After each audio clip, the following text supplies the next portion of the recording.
Doctor فرحت ہاشمی صاحبہ کے مستند بیانات سننے کے لیے ہمارے چینل قرآنک پلس کو سبسکرائب کریں۔ یہاں قرآن و حدیث کی روشنی میں حقیقی رہنمائی اور روحانی ترقی کے خزانے ملیں گے۔ ابھی جڑیں اور دین کو گہرائی سے سمجھیں۔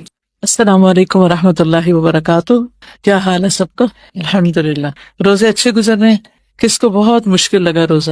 آپ کو ویکنیس ہو گئی تھی؟ ویکنیس کا کیا علاج ہے؟ جیسے کل میں نے آپ سے کہا تھا نا کہ اپنے ایک دن کے اندر جو آپ کے انرجی کے لیولز مختلف اوقات میں ہوتے ہیں ان کو ٹیسٹ کیجیے ایک دو دن کہ کس وقت آپ زیادہ بہتر کام کرنے کے قابل ہوتے ہیں۔ تو اپنے اہم ترین کام پھر اس وقت کر لیجیے، اور باقی جو آپ اپنی نیند وغیرہ پوری کرنی ہے وہ اس وقت میں کر لیں جب آپ کی انرجی لو ہو رہی ہو۔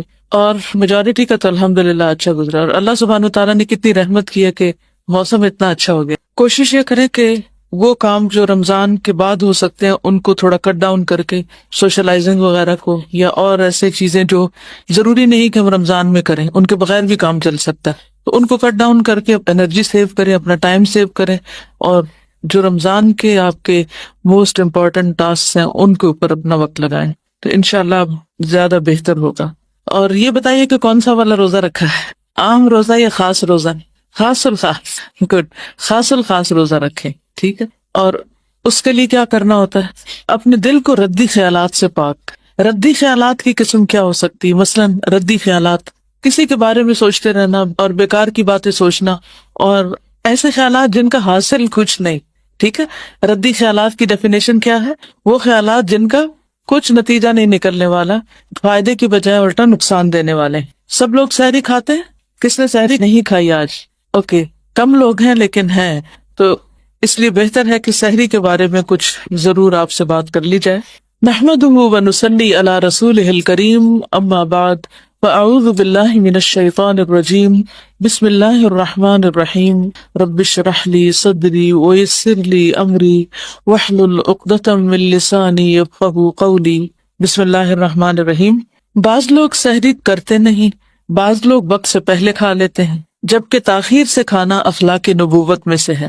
ابو درداء سے روایت ہے کہ رسول اللہ صلی اللہ علیہ وسلم نے فرمایا، 3 کام اخلاق نبوت میں سے ہیں: افطاری میں جلدی، سحری میں تاخیر، اور نماز میں دائیں ہاتھ کو بائیں ہاتھ پر رکھنا، یعنی ہاتھ باندھنا۔ تو سحری کا اہتمام ضرور کرنا چاہیے کیونکہ سحری کھانے میں برکت ہے۔ آپ صلی اللہ علیہ وسلم نے فرمایا، تسحروا فإن فی السحور برکہ، سحری کھاؤ کیونکہ سحری کھانے میں برکت ہے، یعنی تھوڑا بھی کھایا ہو تو انسان کو روزے میں پھر ویکنس فیل نہیں ہوتی۔ ارباز بن ساریہ کہتے ہیں کہ مجھے رسول اللہ صلی اللہ علیہ وسلم نے رمضان میں سحری کے لیے بلایا اور فرمایا، ہلم الی الغداء المبارک، آؤ مبارک کھانے کی طرف، یعنی ہم ویسے بھی کھاتے ہیں لیکن سحری کا کھانا بابرکت کھانا ہے۔ بابرکت کھانے کا مطلب کیا ہے؟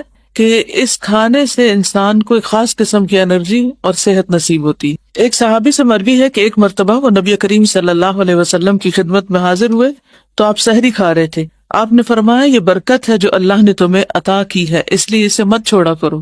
مقدام بن مادی کرب سے روایت ہے کہ رسول اللہ صلی اللہ علیہ وسلم نے فرمایا، تم لوگ اپنے اوپر صبح کا کھانا یعنی سحری لازم کرو، اس لیے کہ وہ مبارک کھانا ہے۔ تو اب اس کو کھاتے وقت اس کو اپریشیٹ کرنا کہ یہ مبارک کھانا ہے۔ سحری ضرور کھانی چاہیے، خواہ پانی کا ایک گھونٹ ہی کیوں نہ پی لیا جائے۔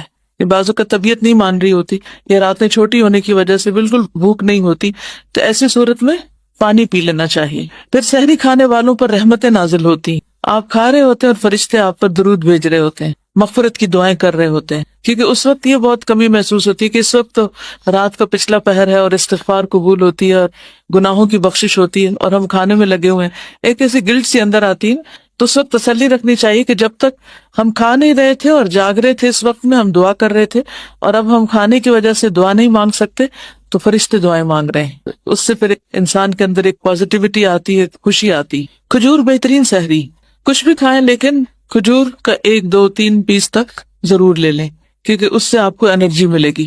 اور پھر افطار کا وقت خوشی کا وقت ہوتا ہے۔ روزہ دار کو 2 خوشیاں حاصل ہوتی ہیں، ایک وہ وقت جب وہ افطار کرتا ہے اور دوسرے جب وہ اپنے رب سے ملاقات کرے گا۔ میرا نہیں خیال کہ کسی بھی کھانے میں اور کسی بھی وقت کھانے میں اتنی خوشی ہوتی ہو جتنی افطار کے وقت 2 گھونٹ پانی پی کر ہی خوشی ہو جاتی۔ تو اس وقت یہ یاد کریں، آج آپ کا ہوم ورک ہے یہ کہ افطار کے وقت آپ نے یہ بات یاد رکھنی ہے کہ ایک دن مجھے اپنے رب سے ملاقات کرنی ہے، تو جس طرح اس وقت مجھے خوشی ہو رہی ہے، اللہ کرے کہ اس وقت بھی مجھے اسی طرح کی خوشی ہو، میرے اندر وہ ڈر نہ ہو، خوف نہ ہو کہ پتہ نہیں اب میرا کیا بنے گا۔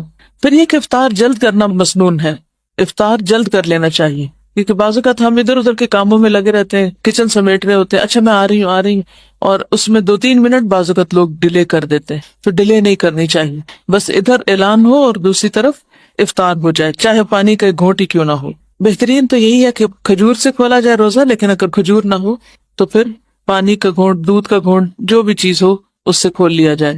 سحری اور افطاری دونوں اوقات میں انسان اللہ سبحانہ و تعالیٰ سے دعائیں کر سکتا ہے، اور ان دعاؤں میں خصوصاً اپنی بخشش کی دعا، کیونکہ اگر بخشش ہو گئی تو سمجھیے کہ سب کچھ ٹھیک ہو گیا۔ ہمارا الٹیمیٹ گول تو یہی ہے کہ ہم اللہ سبحانہ و تعالیٰ کو راضی کر دیں اور اللہ تعالیٰ ہم سے راضی ہو جائے۔